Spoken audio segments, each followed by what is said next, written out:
tenho um corpo, meu corpo é meu e ele é minha morada. E eu dito as regras do que é feito com ele ou não.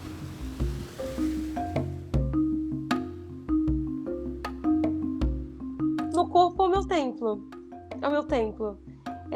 E existem templos que não são cuidados, existem casas que não são cuidadas, existem casas que são cuidadas.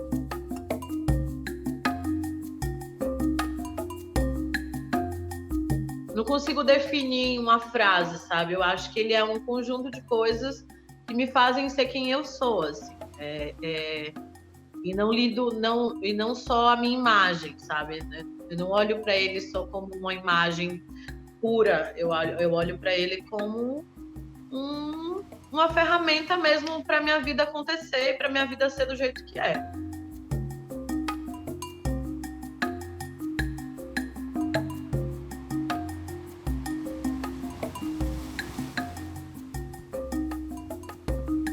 É a minha grande fortaleza, é onde eu sinto segurança, é onde eu me sinto abraçada. Então, e hoje também o meu corpo é um grande ato político. Então, fazer com que esse corpo possa ecoar outras vozes, né? Fazer com que esse corpo alcance outras pessoas a se entender dentro do próprio corpo delas. Não ficar esperando emagrecer, não ficar esperando mudar alguma coisa para você poder ser feliz e tudo mais.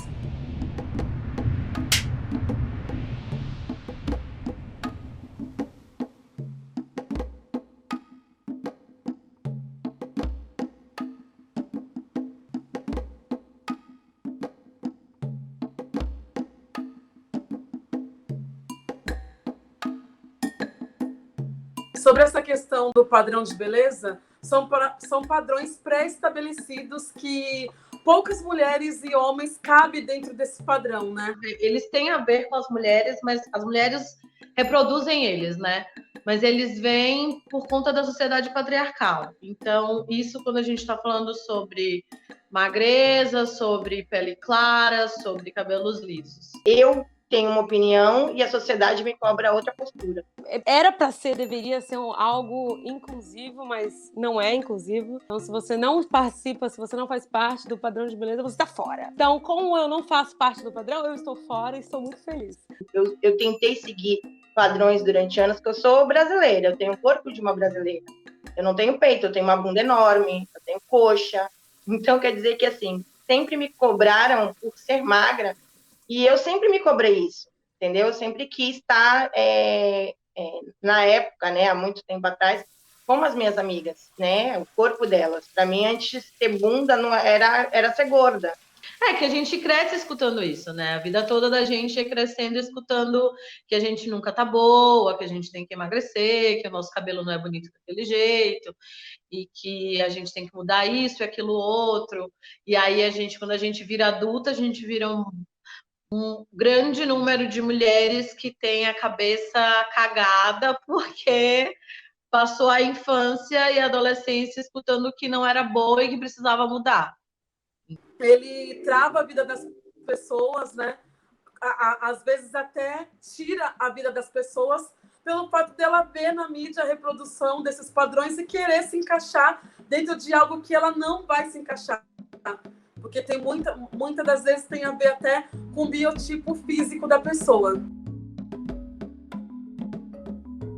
Que eu tenho uma lembrança muito forte das pessoas falando que se eu continuasse engordando, eu iria explodir, que meu rosto era muito bonito e que eu tinha que emagrecer para continuar bonito, para ser bonita. E naquele momento, quando aquelas pessoas me falaram aquilo, eu não entendia por que elas estavam falando aquilo, porque eu estava me sentindo muito bem no meu corpo, do jeito que eu estava. Eu não conseguia ver nenhum problema em nenhum lugar. Se hoje você virar para mim e falar assim, você é gorda, de boa, sou gorda mesmo.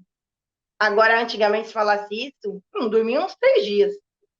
Não comia, não dormia, tomava laxante, porque alguém falou isso para mim, entendeu?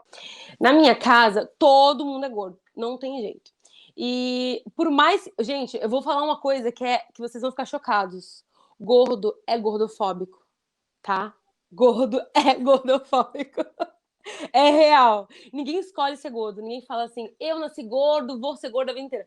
Não. E a minha mãe é uma mulher que fez cirurgia plástica. Então, ela é uma mulher magra. Então, para ela, ela é uma mulher que buscou não ter barriga, que buscou emagrecer, que buscou, tipo, levantar os seios. Ela que buscou estar nesse padrão, conseguiu, né, de alguma forma. Ela realizou o desejo que ela queria, que era fazer a cirurgia para poder se encaixar. Como assim a filha dela aceita ter um corpo gordo e tá feliz assim? Eu estava concorrendo a uma vaga como um auxiliar de cozinha, e aí o dono do comércio foi mega gordofóbico, falando que a cozinha do restaurante ficava em cima, ou seja, eu tinha que ficar subindo e descendo da escada. Aí ele perguntou, mas você com esse pandeirão todo aí não vai entalar na escada? Você vai aguentar o trabalho? Porque aqui é pauleira, sobe e desce prato, aí você tem que pegar os pratos para lavar e desce para trazer limpo. E aí ele falou isso. Então, sempre vê aquela brincadeirinha, rolicinha, jambolão. Nossa, eu odiava esse apelido, jambolão. Jambolão, melancia, melão. Sempre rolou essa piadinha em casa. Tá gordinha, né? Cara de bro, então. Quando a gente tá num ciclo, sempre tem alguém que... Ai, você é tão bonita de rua. Ai, por que você não emagrece? Se emagrecer, você ia ficar mais bonita. Nossa, tua bunda tá enorme. Você emagreceu, sabe? Umas coisas assim. Não era uma questão de pra me machucar, mas como eu falei, sabe, cultural, piadinha, essas coisinhas assim, família. Eu falei assim, cara, então quando eu for pra rua, no caso, viver, né, eu vou estar super preparada. Só que não. Consegue perceber o quanto que o Estado brasileiro também é gordofóbico a partir do momento que ele não cria leis específicas para o corpo gordo ser inserido na sociedade, né? Por exemplo, você vai ao shopping, que é uma instituição ali privada, né, particular, você vai na praça de alimentação, ainda hoje existem cadeiras grudadas com a mesa. Destinando que ali só cabe um determinado biotipo de corpo, né? Eu que sou grande e tenho seios fartos, se eu entro, meus peitos ficam dentro da comida, na bandeja. Tipo, cadeira de cinema, que é apertada, catraca de ônibus, hospital que não tem maca, que aguente, tipo, que suporte... Não que aguente, né? Mas que suporte mais de 100 quilos. Passei anos sem ir ao médico, porque se eu quebro o dedo é porque eu sou gorda, porque eu tô obesa, né? Se eu desloco o braço é porque eu tô gorda, eu tô obesa. Se deu pano branco aqui nas costas por conta da praia, eu vou na dermatologista, olha, isso tá acontecendo porque você é obesa. Então, o quanto que é difícil, né? Você ir ao médico independente de qualquer coisa que aconteça com o seu braço, esses exemplos mínimos que eu dei, sempre vai ser ligada à obesidade. Aí você toma um esculacho, né? Porque o médico nem conhece a sua vida, ele já fala que você é sedentária, que você tem uma péssima alimentação, né?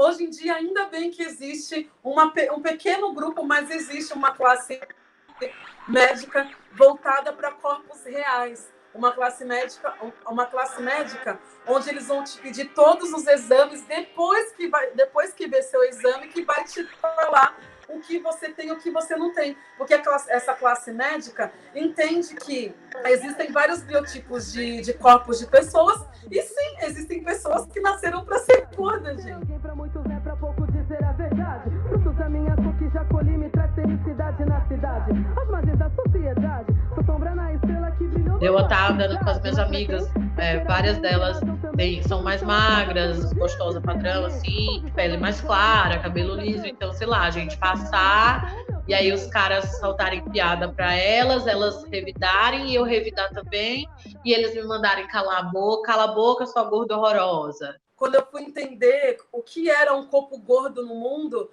foi muito complicado, né? Porque eu via que as minhas amigas já conseguiam se relacionar com os meninos, as que gostavam de menino conseguiam se relacionar com os meninos, as que gostavam de meninas conseguiam se relacionar com meninas, e eu não conseguia me relacionar com ninguém. Tive um namoradinho na escola, né? Todo mundo tem, né? Um namoradinho oficial. Gostava muito, muito, muito dele. A gente trocava poesia. Nossa, esse menino escrevia tão bem, gente, que eu era super inteligente, né? Então eu exigia um nível, né? Ele escrevia poemas pra mim, mandava chocolate, gente, colocava na minha mochila escondido. Era um amor, assim, um no outro. Juro que eu pensava que ia casar com esse menino. Eu utilizei de várias artimanhas para poder se aproximar dos meninos que eu gostava, sabe? E aí esses meninos que eu gostava acabavam virando amigos, porque eu ia lá pro universo deles, então, eles gostam de carro? Beleza. Vou saber todas as marcas de carro. Eles gostam de futebol? Vou saber todas as posições do futebol, o que um atacante faz, o que um centroavante faz. Ele gosta de rap? Vou lá pro universo. E aí, os caras nunca me viam de uma forma como se eles pudessem se relacionar comigo, né? Sempre viam, tipo, Preta Rara é da hora, meu. Não, essa mina é foda. Essa mina aí é que nem os mano, ela é como se fosse um homem. E eu não entendi. Eu falei, gente, por que ele não quer ficar comigo? Por que ele não quer me beijar? Por que ele não quer me assumir pra todo mundo? Ele só quer ficar comigo, tipo, escondido, mandar cartinha, me dar chocolate em off, conversar comigo no Messenger na época, né? Mensagenzinha de texto, ir na minha casa. Mas ele não quer andar comigo na rua de mão dada. Eu não entendia. Até que eu tinha essas duas amigas. A minha melhor amiga, uma era prima dele e uma era minha melhor amiga. Minha melhor amiga chegou e me falou, Dé, preciso te contar uma coisa. Ele tá ficando com a prima dele, que era um trio de amigas, né? Que era minha melhor amiga. E eu era a gordinha do rolê e as duas não. E aí, quando a gente vai para um lugar de mulher preta e gorda, aí o preconceito é maior ainda, né? Que é isso, só serve para transar e vai embora. Ou nesse lugar de submissão, né? Tipo, fico com você, mas agradece, porque se não fosse eu, não seria ninguém. Tu vai passar o resto da vida sozinho. Então, é muito, muito triste, assim.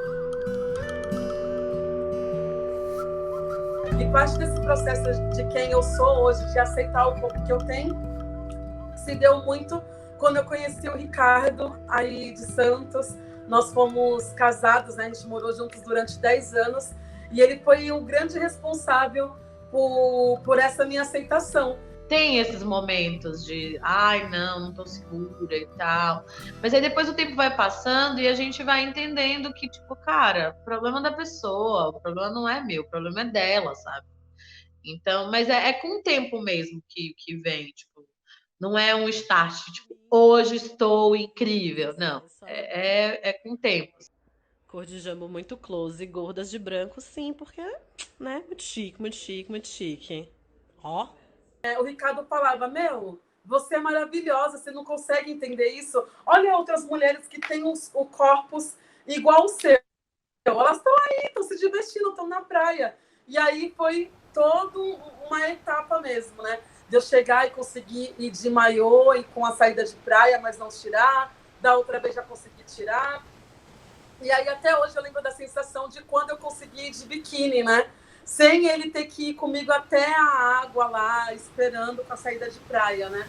A sensação da água batendo na minha barriga e eu falar, caramba, olha quanta coisa eu perdi, né? Quantas coisas eu perdi esperando emagrecer para poder ser feliz. A beleza de dentro, ela passa a ser muito mais bela que a de fora. E, consequentemente, ao redor, todo mundo que está do seu lado repara.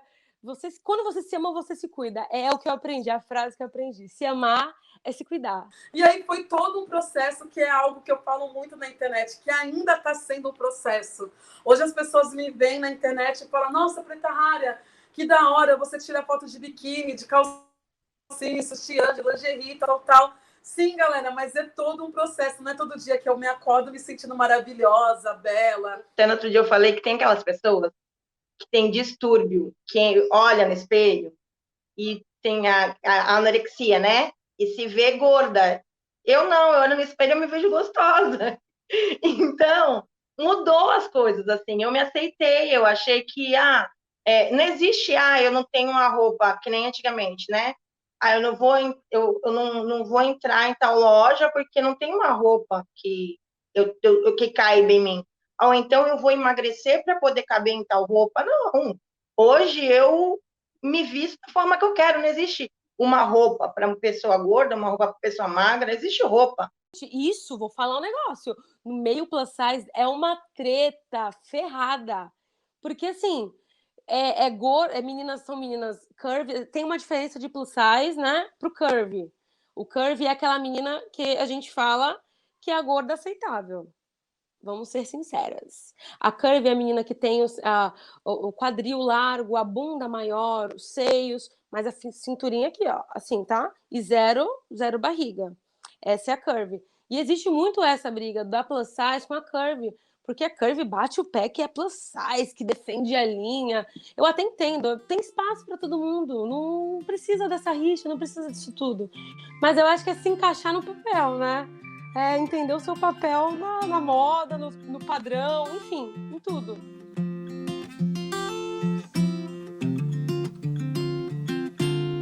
Brasil, olha que incrível esses 2 lookinhos. A vendedora falou que não serve em mim. Tá, querida, não serve, né? Não serve. Tá, querida, não Olha, serve. eu acho que essa questão da internet é uma via de mão dupla, né? Eu acho que ela ajuda bastante e em algum momento prejudica por conta de existir pessoas que não ficam felizes com a felicidade alheia. Mas você tem que entender uma coisa. Você sempre vai ser julgada. Você sempre... O mundo hoje que a gente vive, mais ainda, isso só florou assim absurdamente. Todo mundo acha que é dono da razão de tudo, todo mundo acha que tem o poder da fala, tem o direito da fala, no caso. Então você sempre vai ser julgado. Eu acho que toda foto minha hoje, eu marco algum movimento. Gorda de biquíni sim, né? Vai ter gorda de biquíni sim. Isso já faz o quê? Em 5 anos? 5, eu acho. Eu acho que é por aí. Já há um tempo já. Eu já participava assim, né? Meio que eu já marcava esse tipo de movimento. E eu acho que hoje, né, ajuda pra caramba. Porque além de se empoderar, né? A mulher se empoderar, né? Pode ser magra, pode ser gorda, qualquer uma, né? É muito importante ter esse tipo de vitrine. Sem sombra de dúvidas, assim, esses movimentos, eles precisam existir, porque se não existir, a sociedade não vai mudar. Então, eles são necessários, é muito importante trazer outras visões de mundo para as pessoas. Pessoas se enxergarem o quanto são racistas e encaminhar para que elas sejam antirracistas. Pessoas que foram a vida inteira gordofóbica e estão encaminhando para ser antigordofóbicas. E pessoas que nunca se viram, né? Nunca se viram na TV. E a internet está mostrando novas caras, mostrando que esse Brasil realmente é um Brasil diverso. Então, eu descobri o poder da minha voz, que eu não imaginava. E não é minha voz só cantada, é minha voz falada, é usar o meu corpo, é a minha imagem, é ser eu. De mostrar que somos diversos, de incentivar as pessoas que estão vivenciando e vivendo a mesma questão que a pessoa está vivendo lá no Acre, e aqui em São Paulo também está. E a internet consegue nos unir e dar força para a gente continuar. Todo mundo é incapaz de fazer muitas coisas. Nem todo mundo é bom em tudo. Mas, na verdade, capacidade de fazer as coisas, conseguir fazer as coisas, a gente consegue se dedicando. Tipo, não é o tamanho do corpo de alguém que vai dizer se ela é capaz ou se ela não é capaz de fazer nada. Não é o tamanho do corpo que vai medir a inteligência da pessoa. Tipo... o corpo não mede nada, o peso não mede nada, é só um número, sabe? Chegou a nega na parada, exige o respeito. Da vida que se leva é o aprendizado, e o que se deixa é a semente forte do legado. Ser alguém pra muitos não é pra pouco dizer a verdade. Frutos da minha cor que já colhi me traz felicidade na cidade. As margens da sociedade, sou sombra na estrela que brilhou numa cidade. Mas pra quem quer ser alguém e ter razão também, pôr o chão a selva todo dia dizer amém. Onde estava a vergonha na cara do contratante, que escolheu cabelo, rejeitou o meu turbante. Fui intitulada mão de obra barata, não me enveguei com ensinamento de África Bambata. Sem rosas do do vento ou bússola, achei meu norte. Ancestralidade me guiou para a trilha do forte. Navios negreiros, gemidos, tormentos eu ouço. E que se foram com o tempo. A chibata só foi trocada por uma prancheta. E esses grilhões, a caneta não arrebenta. Mas não caí, ser carne fraca nem pensar. Me levantei do anonimato pra poder reivindicar. Contrariei as estatísticas de fato. Mulher de orgulho, fina diva que não cai do salto. Tô no palco, sou professora graças ao Arauto, que sempre foi meu alicerce carregando um fardo. De Brandina a Luísa Maim, a guerra não para, mais uma guerreira na trincheira preta rara. Graças ao Arauto sobrevivi. Apesar de tudo não perco essa força rara. Graças ao Arauto sobrevivi. A luta dos mais velhos amenizou o sofrimento. Graças ao Arauto sobrevivi. Aí está no sangue, tudo faço com raça. Sem apê de luxo, ostentado e sustentado por algum delito planejado e concretizado. Algo muito justo está escrito em minha alma. Conquistar o fruto com suor também mantenha calma. Indignação me causa na vagabundagem, trairagem explorada pela malandragem. Fases eternas de felicidade falsa, tapando os ouvidos, os olhos dessa grande massa. Pela música no grito, sou guerreira que não para, não me vendo por promessa de falso canalha. Rala peito, verme aqui, é força, é trabalho.